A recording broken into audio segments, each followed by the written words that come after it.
Bonjour à tous, aujourd'hui je suis ravie de vous retrouver avec ce tuto. Donc comme vous l'avez lu dans le titre de la vidéo, aujourd'hui je vais vous montrer le tutoriel que je réalise lorsque je veux un maquillage qui dure toute la nuit. C'est-à-dire que la plupart du temps je me maquille comme ça sur les coups de 17 h et je reste maquillée jusqu'à 9 ou 10 h du matin.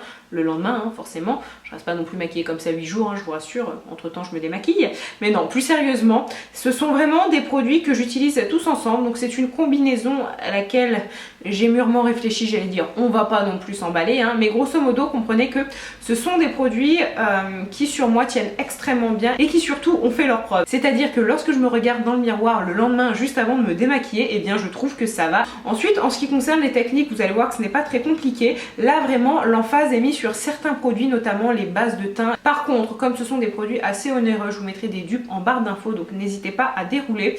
Et ensuite, pour ceux, il faut que j'arrête de faire ce geste niais, je suis désolée. Pour ceux qui vont se poser la question, j'ai davantage mis le focus sur mes lèvres parce que dernièrement, j'ai découvert un rouge à lèvres liquide qui dure vraiment des heures et des heures et des heures sans bouger, qui est extrêmement confortable. En plus, mat comme j'aime, il y a des couleurs splendides. Et voilà, j'avais envie de quelque chose d'assez foncé sur la bouche et sur les yeux, quelque chose de très minimaliste. Je pars du principe que lorsqu'on met des fards ou de l'eyeliner, effectivement ça peut être très joli pendant plusieurs heures, mais lorsqu'il s'agit d'un maquillage que vous allez garder toute la nuit, on a très vite fait de se gratter les yeux et à la fin votre eyeliner ne ressemble à plus rien du tout. Les lèvres vous pouvez adapter selon si c'est un maquillage que vous allez porter pour sortir et pour un peu trop festoyer ou si c'est un maquillage que vous allez porter pour travailler. Dans tous les cas, je vous souhaite de bien faire la fête ce week-end, je vous embrasse très fort et je vous laisse avec le tutoriel. Alors avant même de commencer à me maquiller, j'applique un baume à lèvres pour laisser le temps au produit d'agir. Il s'agit du Lip Sugar Scrub de Dior. En fait, ce que j'aime beaucoup avec celui-ci, c'est qu'il contient quelques grains de sucre et donc il exfolie les lèvres en plus de les nourrir et les hydrater. Et moi qui ai les lèvres plutôt sèches, eh bien c'est vraiment le produit parfait pour justement supporter le mat toute la journée. Une fois que cette première étape est réalisée, on va passer à l'étape fatidique du maquillage puisqu'il s'agit d'appliquer la base de teint. Alors en temps normal, je n'applique pas de base de teint parce que je ne vois pas l'intérêt, mais lorsque vous voulez un maquillage qui dure toute la nuit, toute la journée ou tout ce que vous voulez, eh bien c'est important d'appliquer une base et vous allez vraiment voir une différence. Encore faut-il appliquer une base adaptée à votre type de peau. Moi qui ai une peau normale voire mixte, eh bien c'est cette base-ci qui me convient totalement. Donc il s'agit de l'Optical Illusion de Urban Decay qui est sortie il y a finalement quelques semaines, donc elle est quand même assez récente et c'est une base de teint éclat qui va lisser la peau et corriger les pores, c'est-à-dire qu'elle va les minimiser et elle est extrêmement économique. Niveau quantité, ça correspond plus ou moins à une noisette. Je réchauffe la matière entre mes doigts et ensuite je l'applique sur l'entièreté de mon visage. Pour la base, ce que j'apprécie beaucoup avec celle-ci, c'est que effectivement elle est siliconée, mais elle n'est pas trop siliconée. Certaines bases le sont tellement qu'elles peuvent vous provoquer des imperfections, donc faites attention. Et surtout, elle vient vraiment faire barrière entre ma peau qui va sécréter du sébum tout le long de la journée, tout le long de la soirée, et mon fond de teint. Moi, comme je vous l'ai dit tout à l'heure, je l'applique lorsque j'ai de très grosses soirées et que grosso modo je reste maquillée 15 heures de suite. Et vraiment, je dis pas qu'à la fin de la journée je suis fraîche comme un gardon, mais pas loin, et je vous jure que c'est vrai, donc je sais que ce produit y est pour beaucoup. Ensuite, justement, on va passer à l'application du fond de teint. Et une fois n'est pas coutume, je vous jure que c'est vrai, je n'applique pas un fond de teint d'Yves Saint Laurent. Ces derniers mois, j'ai découvert le Luminous Silk d'Armani et je suis complètement in love de ce fond de teint, c'est-à-dire que j'ai envie de me marier avec lui, de lui faire des enfants. Non, peut-être pas, ça c'est bizarre. Mais non, je l'aime vraiment, vraiment, très sérieusement. Je vais arrêter avec le mot vraiment, désolée. J'ai la teinte numéro 2, donc déjà, c'est génial. C'est une teinte qui me correspond. Et j'en applique l'équivalent de 2 voire 3 pressions. Et je le mets avec le Beauty Blender. Ne vous inquiétez pas, je vais vous dire pourquoi je l'aime. Je vais pas me contenter de vous dire que j'ai envie d'avoir des relations avec ce fond de teint, ça ne servira à rien.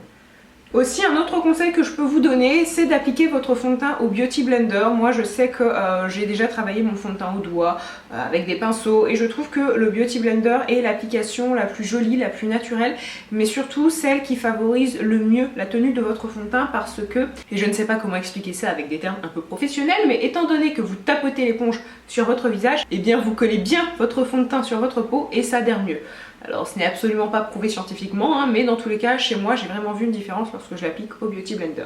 Donc revenons à nos moutons. Pourquoi j'apprécie tant ce fond de teint? Premièrement, sa texture. Il a une texture très fine, très fluide, qui se travaille très facilement et surtout lorsqu'on va porter du maquillage sur une longue période, enfin plutôt une longue durée, eh bien il est intéressant de ne pas avoir quelque chose de trop épais. Je sais que personnellement, lorsqu'un fond de teint est trop crémeux, je le trouve pas agréable à porter, surtout je le sens, j'ai l'impression d'avoir, je vais pas dire de la boue sur le visage, mais j'ai vraiment une sensation qui me dérange et là ce n'est pas du tout le cas. Il a un effet seconde peau et surtout il tient très très bien. Ensuite on va passer au cerne et Dieu seul sait à quel point on a besoin d'un anti-cerne costaud qui envoie du pâté lorsque on se prépare à une longue soirée. Dans ce cas on a besoin d'un anti-cerne qui ne va pas bouger, qui ne va pas migrer dans les ridules. Pour ça j'applique celui d'Estée Lauder, c'est le Double Wear Waterproof, donc anti-cerne tenue extrême et effectivement je trouve la tenue excellente. C'est un des seuls anti-cernes qui sur moi dure aussi longtemps et qui n'est pas trop asséchant ou trop voyant, parce que le problème de beaucoup d'anti-cernes longue tenue c'est qu'ils sont très crémeux, très épais et clairement ça se voit qu'on a quelque chose sous les yeux, ça fait panda, c'est pas beau et là ce n'est pas du tout le cas.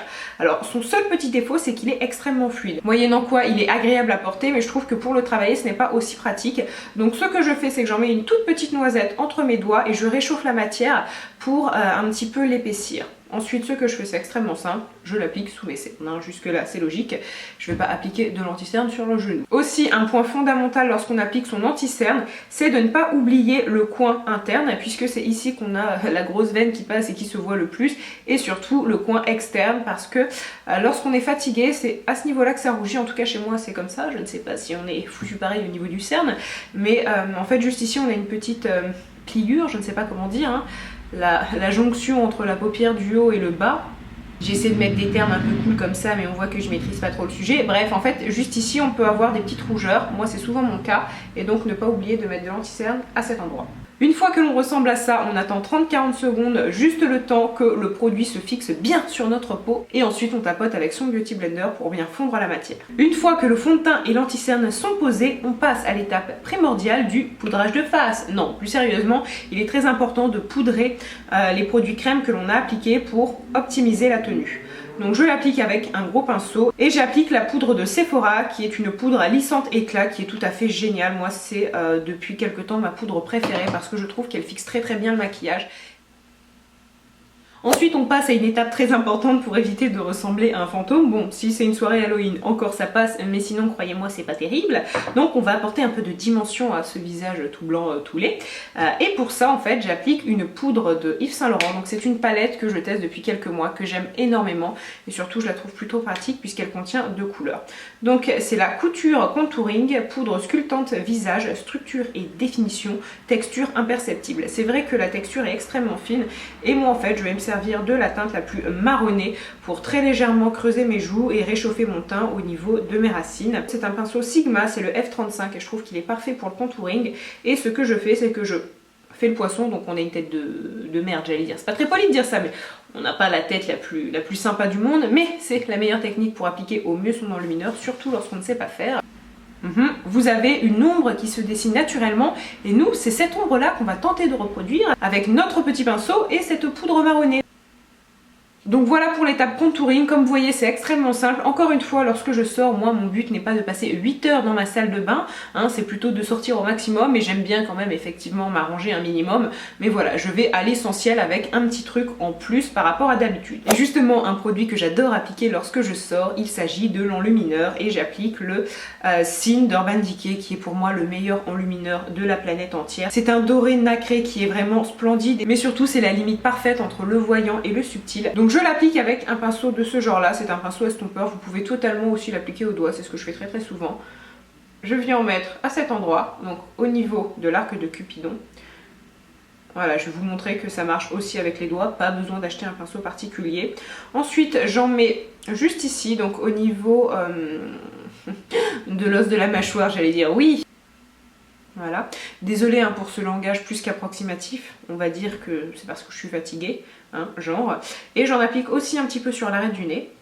Ensuite on va passer à l'étape fatidique des sourcils et en ce moment je maquille mes sourcils avec un combo de Benefit. Donc d'un côté il y a le crayon numéro 4 qui se présente comme ceci, avec un goupillon et la pointe du stylo de l'autre côté, enfin du crayon plutôt. Et ensuite j'applique un gel transparent. Donc le gel transparent est très important pour fixer vos sourcils et pour être certaine que la matière ne bouge pas. Vous pouvez ne pas en appliquer au quotidien, mais lorsque vous voulez un maquillage qui va durer très longtemps, je trouve que ça fait vraiment la différence, et aussi ça empêche que vos sourcils se déplacent et qu'à la fin de la soirée vous ayez un peu des poils de tous les côtés, que ça soit vraiment très moche. Un regard un peu trop broussailleux, mais broussailleux version homme de 50 ans, et c'est pas vraiment l'effet escompté. Donc première étape, je brosse mes sourcils et ensuite j'applique le crayon là où ils en ont besoin. Et justement, dernière étape pour les sourcils, appliquer le gel transparent. On va finaliser le maquillage du teint en appliquant un blush pour redonner toujours un petit peu de dimension. J'applique un blush de Clinique, c'est le 01 Ginger Pop, donc qui est une espèce de rose orangé plutôt sympa. Et vous l'appliquez sur le haut de votre joue.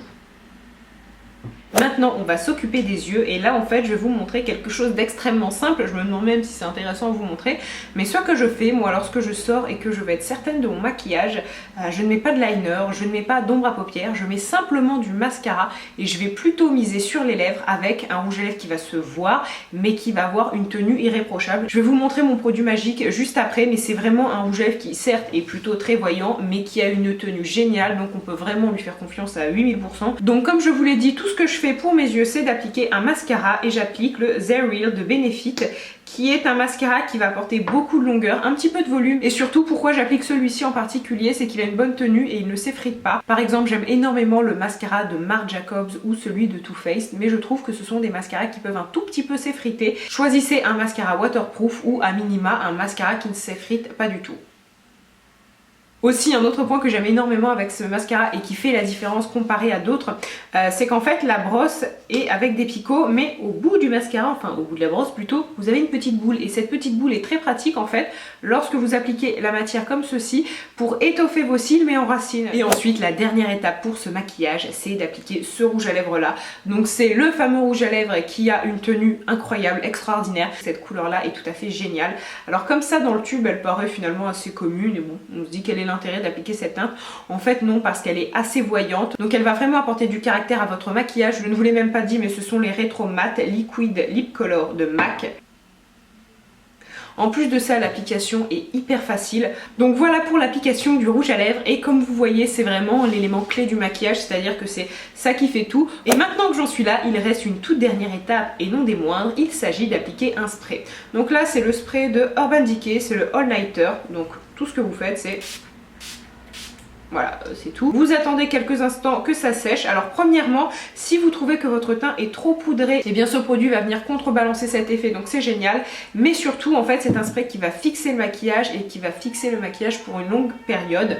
Moi, ce n'est pas du tout, désolée pour les enfants qui crient, moi ce n'est pas du tout un produit que je vais utiliser de façon quotidienne. C'est vraiment un produit que j'applique uniquement lorsque je sors et que je veux que mon maquillage reste impeccable. Et encore une fois, je vois la différence. Lorsque je fais cette même routine mais que je n'applique pas ce produit, j'ai l'impression que mon teint brille plus vite et que la matière peut se déplacer un petit peu plus facilement, alors qu'avec ce produit là j'ai vraiment un teint qui reste impeccable. Alors après, de toute façon, tous les produits que j'utilise, et comme je vous l'ai dit, il y aura des dupes en barre d'infos, ce sont des produits qui fonctionnent très bien entre eux, et vraiment à chaque fois j'ai des résultats. C'est-à-dire que lorsque je me regarde en rentrant chez moi, enfin du moins en rentrant chez des amis, et bien je vois que mon visage n'a pas trop changé. Donc sur ces très bonnes paroles, moi je vous embrasse et je vous dis à très bientôt, bye.